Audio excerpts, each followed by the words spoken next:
കൃപാവരങ്ങൾ ഒരു പഠനം. Part number 10.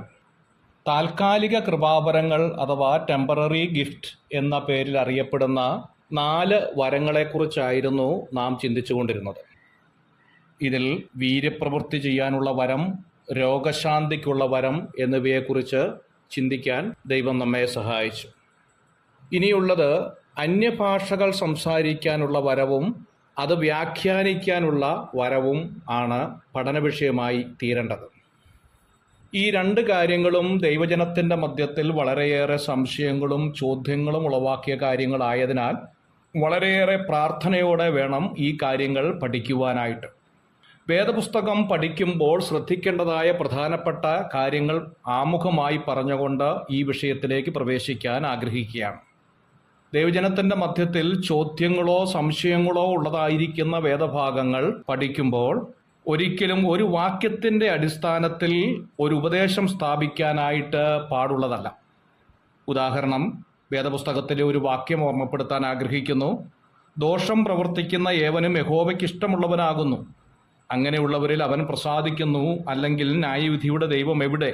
മലാഖിയുടെ പ്രവചനം 2-ാം അധ്യായത്തിൻ്റെ 17-ാമത്തെ വാക്യമാണ്. ഈ വാക്യത്തിൻ്റെ അടിസ്ഥാനത്തിൽ ദോഷം പ്രവർത്തിക്കുന്നവനെ മുഴുവനും ദൈവത്തിന് ഇഷ്ടമാണ് എന്ന ഒരു വ്യാഖ്യാനം നമ്മുടെ മധ്യത്തിൽ ഉണ്ടായാൽ അതെത്രമാത്രം ഭവിഷ്യത്തുകൾ ഉണ്ടാക്കും എന്നുള്ളത് നാം ഓർത്തിരിക്കണം. 137-ാം സങ്കീർത്തനത്തിൻ്റെ 9-ാം വാക്യത്തിൽ നാം വായിക്കുന്നുണ്ട്, നിന്റെ കുഞ്ഞുങ്ങളെ പിടിച്ച് പാറമേൽ അടിച്ചു കളയുന്നവൻ ഭാഗ്യവാൻ എന്ന്. ഈ വാക്യത്തിൻ്റെ അടിസ്ഥാനത്തിൽ നാം താലോലിച്ച് വളർത്തുന്ന നമ്മുടെ കുഞ്ഞുങ്ങളെ പാറമേൽ അടിക്കാൻ പഠിപ്പിച്ചാൽ അതെന്തുമാത്രം ഭയാനകരമായിരിക്കും എന്നുള്ളത് ഓർത്തു നോക്കണം. ഇതിൻ്റെ അർത്ഥം മനസ്സിലാക്കണമെങ്കിൽ യെശയ്യാപ്രവചനം 13-ാം അധ്യായത്തിൻ്റെ 16-ാം വാക്യം പഠിക്കണം എന്നുള്ളതാണ് വാസ്തവം. അപ്പസ്തോലപ്രവൃത്തി 4-ാം അധ്യായത്തിൻ്റെ 18-ാം വാക്യത്തിൽ നാം വായിക്കുന്നു, യേശുവിൻ്റെ നാമത്തിൽ അശേഷം സംസാരിക്കരുത്, ഉപദേശിക്കുകയും അരുത്.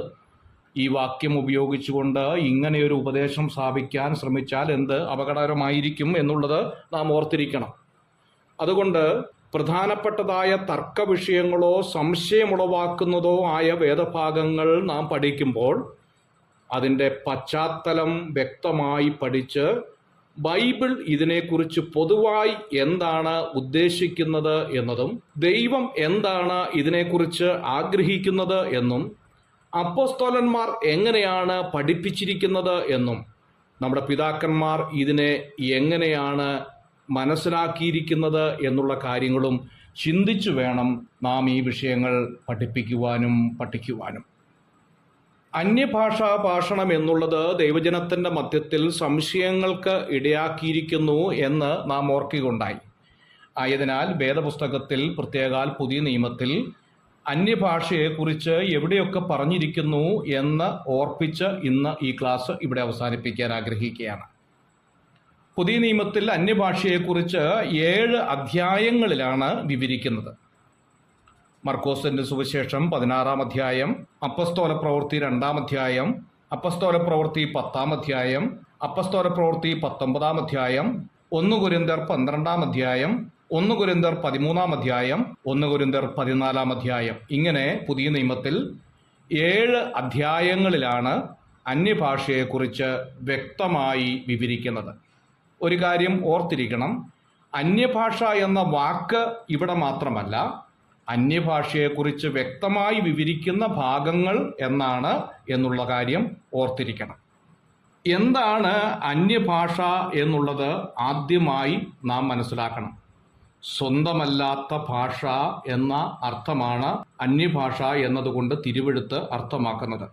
ആവർത്തന പുസ്തകം 28-ാം അധ്യായത്തിൻ്റെ 49, 50 വാക്യങ്ങൾ, യെശയ്യാ പ്രവചനം 33-ാം അധ്യായത്തിൻ്റെ 19-ാം വാക്യം, യിരെമ്യാ പ്രവചനം 5-ാം അധ്യായത്തിൻ്റെ 15-ാമത്തെ വാക്യം, എസെക്കിയേൽ പ്രവചനം 3-ാം അധ്യായത്തിൻ്റെ 6-ാം വാക്യം, യെശയ്യാ പ്രവചനം 28-ാം അധ്യായത്തിൻ്റെ 11-ാമത്തെ വാക്യം, ഈ ഭാഗങ്ങളൊക്കെ വായിക്കുമ്പോൾ സ്വന്തമല്ലാത്ത മറ്റൊരു ഭാഷ എന്നാണ് ഈ വാക്കുകൊണ്ട് ഉദ്ദേശിക്കുന്നത്. ഈ വിഷയത്തിലേക്ക് നമുക്ക് ആഴമായി ചിന്തിക്കുവാനും പഠിക്കുവാനും ദൈവം കൃപ നൽകട്ടെ. പ്രാർത്ഥനയോടെ നമുക്ക് ദൈവസന്നിധിയിൽ നമ്മളെ തന്നെ താഴ്ത്താം. കർത്താവ് അതിനായി നമ്മെ സഹായിക്കട്ടെ. പ്രധാനമായി ഈ കാര്യത്തിൽ നമ്മൾ പഠിക്കേണ്ടത് എന്താണ് അന്യഭാഷ, എന്തിനാണ് അന്യഭാഷ, എപ്പോഴാണ് കർത്താവ് അന്യഭാഷ അനുവദിച്ചത്? ഇപ്പോൾ അന്യഭാഷ ഉണ്ടോ? ഈ 4 കാര്യങ്ങൾ ഉത്തരവും കണ്ടെത്തിയാൽ ഈ കാര്യത്തിൻ്റെ സംശയങ്ങൾക്ക് നിവാരണമുണ്ടാകും. പ്രാർത്ഥനയോടെ നമുക്ക് ദൈവസന്നിധിയിലായിരിക്കാം. God bless you.